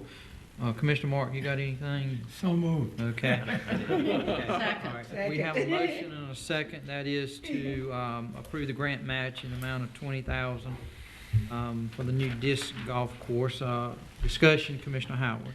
I will say, probably 6 or 7 years ago, I was out there 3 to 4 times a week. Oh, wow. No, I don't play disc golf though, but I would use it. My son was playing soccer, so I'd kind of just walk the trails. Yes. And at that time, it was not being heavily used. Right. But I've been out there recently, and I feel like I got in the way of people. Yeah. I was out there walking because there were groups out there. So Sure. I have seen a change. Right. Will the new course be walker friendly too? Yes. Like if you just want to go out there and do the trail, Yes. but not necessarily play disc golf. Yeah, and I've neglected to mention that. The one really neat thing about disc golf is that you can marry the two together for the most part, and disc golfers are really good about letting folks walk and come through, in my experiences. So the areas are cleared. So this is a section of West Craven Park. If you go back to the map, Steve, if you don't mind, right there, areas that never have been touched at West Craven Park, folks will be able to walk now. When you see the wood line, there'll be cleared paths through the wood line, which will be where the holes are, and then there'll be connecting paths to go to the next hole. So this will be areas that folks can also walk as well. Maybe advertise it as walker friendly. So that There you go. any, No, I like that. Absolutely. Disc golfers. Second question is, what is the So it's 20,000 initially, but what is the yearly maintenance? Because I feel like it would be a lot for mowing and upkeep, and that is. Sure. What we typically do with, I can just use the one example we have. So we have the course at Creekside. We use a bush hog on, we have what we call rough areas, and they're, really rough. So we use the bush hog to bush hog that. We already have that equipment. We also already have mowers that we can use to utilize. It does, add time into what we would do management-wise, but it can be fit inside of whatever equipment, already exists. So I feel like we can manage it inside of what we have. If it gets to a point where, obviously it becomes a need, we'll certainly request something at that point. Yes, sir. Thank you. Yeah. All right, any further discussion? I just want to say thank you for the investment that you continue to make. Commissioner Mark and I thank you for West Craven Park. Yeah. A lot of folks are utilizing it, as you see, and it's an asset. Just a personal note, what few times that I have tried to play golf with a little white ball, I've ended up in the woods. So this would be maybe my kind of golf. I don't know. Yeah. I will say I've been out Did there. you use a golf club? I will say I've been out there a few times, and it is very nice because it is very used with the football play. Absolutely. The small football. Sure. What is that league called? Whatever the league is called for the younger. Yeah, it's minors. AYFL at this point is what it's called. It's the American Youth Football League. My daughter does cheer, so I'm not there for the football players. But Sure. I was there right after the guy decided to put little burn holes in the field or something, and I called. Called you about that. Yes. Low point. It's a lovely park. Yeah. Well, thank you. A lot of usage. All right, here, no further discussion. Doing a good job at all the parks around the county. Well, thank you. Appreciate it. All right, Madam Clerk, if you will, please call the roll. Commissioner Smith? Yes. Commissioner Howard? Yes. Commissioner Hunt? Yes. Commissioner Yes. Hart? Commissioner Mitchell? Yes. Chairman Jones? Yes. Thank you, Billy. Appreciate what you do, buddy. Item 11, Economic Development, Mr. Jeff Wood. Good morning, sir. Commissioners, I come today to ask for a request for a letter to be sent to Commerce to extend the building reuse grant for Project Bluefin, which is White River Marine Group. This is similar to last year I came in front of you about Project Indoor, which was Pilot John.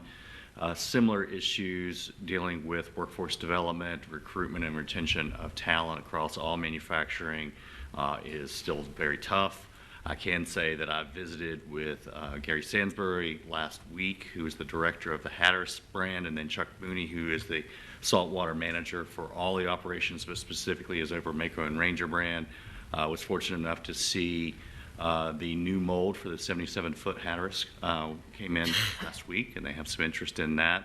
So hopefully they'll be able to start ramping up their employment objectives.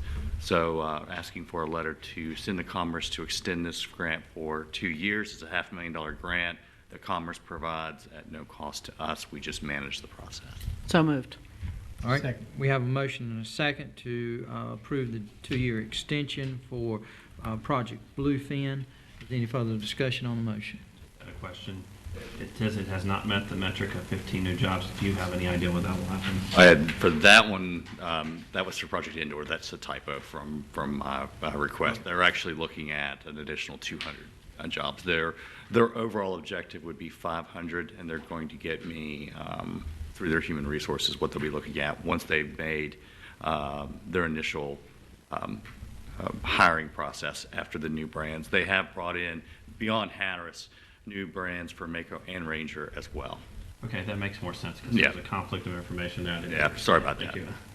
Okay, any additional questions? All right, hearing none. Madam Clerk, I am going to ask for a roll call on this, please.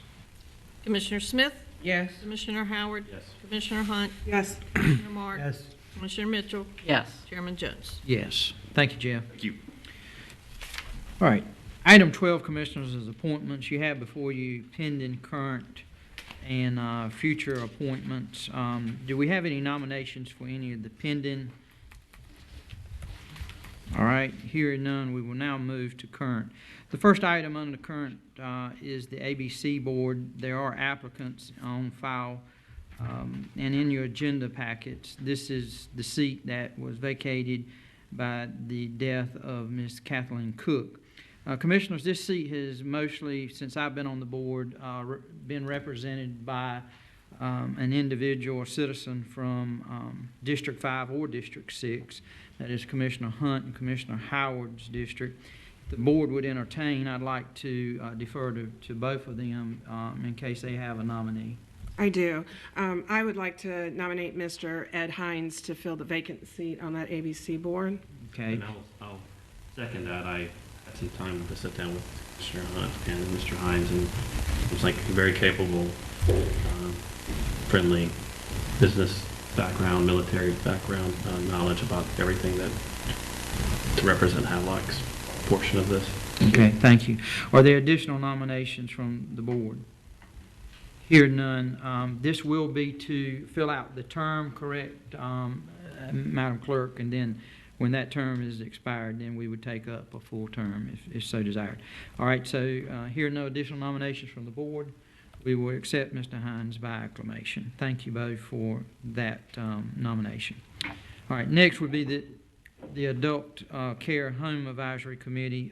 We have a resignation, but you do have an applicant of Donald Parker who seeks appointment. Do we have any nominations? I would make an appointment. Okay, we have the nomination of Donald Parker. Are there additional nominations? Hearing none, we will accept by acclamation. Next would be the Community Child Protection Team. Diane Donald seeks reappointment. What's the desire of the board? Okay, we have the nomination of Diane Donald. Do you have additional nominations? Hearing none, we will accept by acclamation. Next would be the Craven County Board of Adjustments. Ms. Cynthia Riley seeks reappointment. What's the desire of the board? I recommend. Okay, we have a nomination of Ms. Riley. Are there any additional nominations? Hearing none, we will accept by acclamation. Next is the Craven County Recreation Advisory Council for District 4, which is Commissioner Mitchell's district, and District 7, Vice Chairman Booker's district. I'd like to ask the board if we would defer consideration today on both of these, as Vice Chairman Booker is not here, and Commissioner Mitchell has asked for additional time on that. Hear no objection? Okay, we will defer consideration. All right, next will be the Emergency Medical Services Advisory Council. And I'm just going to go ahead and read all of them. You have Charlie Hill, Doug Ferguson, Cleland Scott, Mark Dale, Tony Heckman, and Deborah Rogers. Madam Clerk, these are positions that require certain people to serve in certain positions, correct? Correct, and I go through Patty Okay. to assure, that they're still in their positions and available. Okay, Mr. Ferguson, I suppose he's just the private citizen serving on that. Is that correct? Okay. And all the rest, you see their representation. All right, so commissioners, if I don't hear no objection, would I have a nomination that we appoint 1, 2, 3, 4, 5, 6, all 6 of these individuals? So moved. All right, we have that nomination. Are there additional nominations from the board for any? All right, hear none, they will all be accepted by acclamation. Next will be the Fire Tax Commissioners Board for West Newbern Township 8 Rims District. That is covered by Commissioner Mitchell and myself. Otto Simmons is the current Fire Tax Commissioner. Are you okay with that? Yes, sir. So that we do have that nomination from Commissioner Mitchell. Is there additional nominations? Hearing none, we will accept Mr. Otto Simmons. All right, the next page over is the New Craven County Library Board. There are 2 vacancies on that board. In discussions with Commissioner Mitchell, who is our representative on the New Craven Library Board, she has asked today if we could also defer these 2 because there were some others that were interested. I don't believe they have got their applications in. Hear any objection? Hear none, we will defer consideration of both of those. Next will be the River Bend Planning Board, also in Commissioner Mitchell's district. Kelly Forrest does not seek reappointment, and Commissioner Mitchell has also asked that we defer consideration. Mr. Chairman, can I comment on that one? Yes, please. If Commissioner Mitchell's okay, this is a difficult seat to fill because it's such a small area, the ETJ of River Bend, where these folks can come from. I like to work with the town manager out in River Bend and see if we can get some maps and try to identify some folks that may be even eligible to serve and get that to the board. I think that sounds like a great idea. Okay, thank you. All right, next would be the Trillium Board. Angela Sheets has served on there, and we have the applicant of Carly Woodard. Commissioner Hunt, you do serve on Trillium Board. What's your desire? I would nominate Carly Woodard to serve on that Trillium South Okay. Central Regional Board. We had a nomination of Ms. Woodard. Are there any additional nominations from the floor? I just say I highly recommend her, very Yep. qualified to do this. I agree. Great applicant, and I think she'll represent us well. All right, here, no additional nominations. All right, we will accept Ms. Willard by acclamation. All right, commissioners, are there any that I have forgotten? All right, hearing none, you see the upcoming terms that are due to expire in our next meetings. Come in early. All right, next item is the county attorney's report. Mr. Ari Grady. Good morning, sir. Good morning, Mr. Chairman and Commissioners. I have 4 items for your consideration this morning. All 4 involve county-owned surplus property. We own all 4 properties with the city of New Bern. The city has gone through its process to give final approval to each parcel, and I'll ask that the board consider doing that for each parcel. The first one is 910 Green Street with a parcel ID number of 8006286. The original bid amount was $3,000. There were no upset bids, so that becomes your final bid amount. The original cost of foreclosure and the past due taxes together were $2,794.75, and the tax value of the property is $6,000. I would ask that the board consider giving final approval to this one today. All right. I have a motion. Do I have a second? I have a second. That is to adopt resolution for partial 8-006-286. Is there additional discussion? Hear none, all those in favor signify by saying aye. Aye. Opposed? Motion passed. Item 2 is 1010 Green Street with a parcel ID number of 8006239. Our initial bid was $2,700. There were no upset bids, so that becomes your final bid. The original past due taxes and cost of foreclosure together were $29,437.22, and the tax value of the property was $5,400. I would ask that the board consider giving final approval to this one today. So moved. All right, we have Commissioner Smith, if you would, wait one second. We have a motion to have a second. I have a second now. Commissioner Smith, discussion. I really don't have, it really doesn't have to do with the yes or no, but I'm just wondering why the foreclosure is so expensive on this one. Yes, ma'am.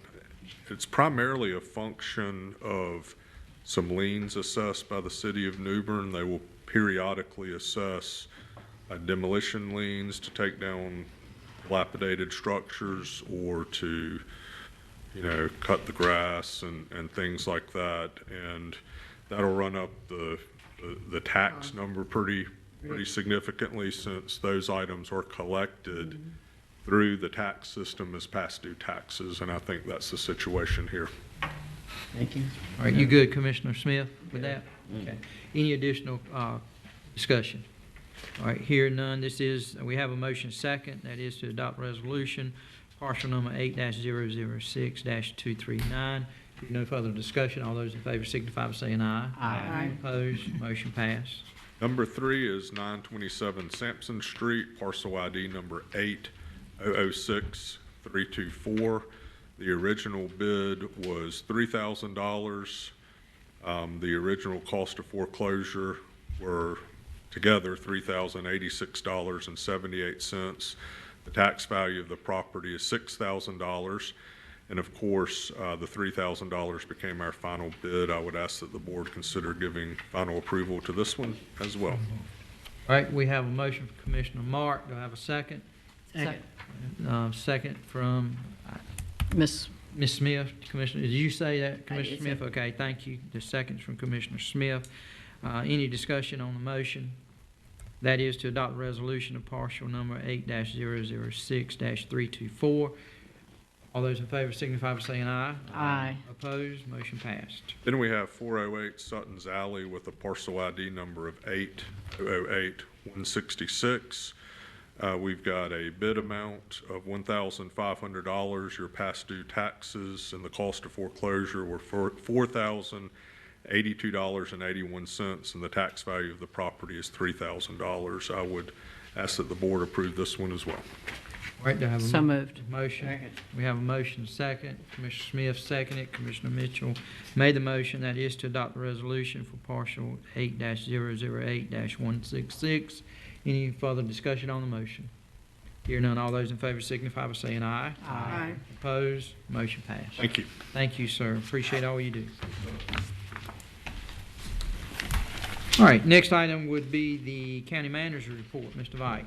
Mr. Chairman, just a couple quick things. Reminder, we have a work session immediately following this meeting. We're going to cover 5 topics in depth, starting with the shooting range ordinance, which is a carryover from, I believe, July, and then along with some other updates from different departments, and immediately following commissioner reports. Mr. Chairman, I would ask for a closed session for personnel, please. Okay. Any questions for the county manager from commissioners? All right, hear none. Now we will go to commissioners' report. Who would like to begin today? I'll go. Okay, Commissioner Mark. I held a meeting at the Fairfield Harbor board, new board, I should say, and explained to them the obligations of the county to them. Also, I'm setting up a date in October for Fairfield Harbor residents and Bridgeton residents at a later date, which I'll announce. Okay, thank you, Commissioner Mark. Commissioner Hunt. Yeah, a lot's been going on in the last month since we've been here, but I've got it narrowed down to 2 projects I wanted to mention. I want to give big kudos to the mailbox project that went on down in the Harlow area. It covered Cahoogee Creek Road, Temples Point Road, Ferry Road, and Adams Creek Road, where there was a collaboration between Blue Cross Blue Shield, American Red Cross, and the Harlow Volunteer Firefighters Auxiliary Group, where we went out and we placed addresses on 130 homes with reflective numbers so that not just our postmasters but our first responders can find these people when they need help faster. And big kudos. It was a great, it's super fun. You should try it. The other thing I'd like to mention was a big thank you to Marine Corps Air Station Cherry Point for sending 50 Marines out to Adams Creek Road. They covered over 10 miles and did a clean sweep. They collected over 70 bags of trash, and I want to thank all of those Marines and Craven County Clean Sweep for that collaboration. It was a great effort and just another way to keep Craven County clean and beautiful. Thank you. Okay, thank you. I Commissioner just want Mark. to mention one thing. Yes, sir. I've gotten a number of calls from different people about getting a response to a notice from a car company on the repair of their car, that they will no longer validate it unless they have it done in a certain time. Well, fortunately, I got one too the other day. And I just want to warn people out there that these requests that they're getting are not coming from the car companies. They're coming from these individual places that put warranties on cars, but it's not legal. And I just want them to know about it because I have had a number of calls. Okay? Thank you, sir. Commissioner Smith. I have at least one good thing. I have several good things happening, but I would like to mention the fact that Duke Power Company is working in my district to cover several homes that need things like light fixtures, windows sealed, doors sealed, and installation, and I'm real excited about that. They've had a couple of meetings, and it's gone well, and we're looking forward to improving many of the homes in my district. Right now, we're working in the Pleasant Hill and the Gracie Farms area, and we'll move to other areas as well. Thank you, ma'am. We appreciate that. All right, Commissioner Mitchell. Nothing to report. All right, Commissioner Howard. I just want to remind people that we have our Land Use Township 6 meeting tomorrow. Starts at 6 p.m. If you have concerns or issues you want to bring up as it regards to the future of Craven County, would be a good place to do that. Thank you. Okay, thank you, sir. All right, Commissioners, we have been requested by the county manager to go in closed session pursuant to North Carolina General Statute 143-318-11A6 to discuss personnel matters. Once we have that motion in a second and approve it, I am going to ask you, if you would, let's go to the room to the right and to the county manager's office. That's where we will conduct this closed session, so staff can go ahead and get this room in order for our work session. So do I have a motion? So moved. Second. And I have a motion and a second. Any discussion? It says to go in closed session. All those in favor signify by saying aye. Aye. Opposed?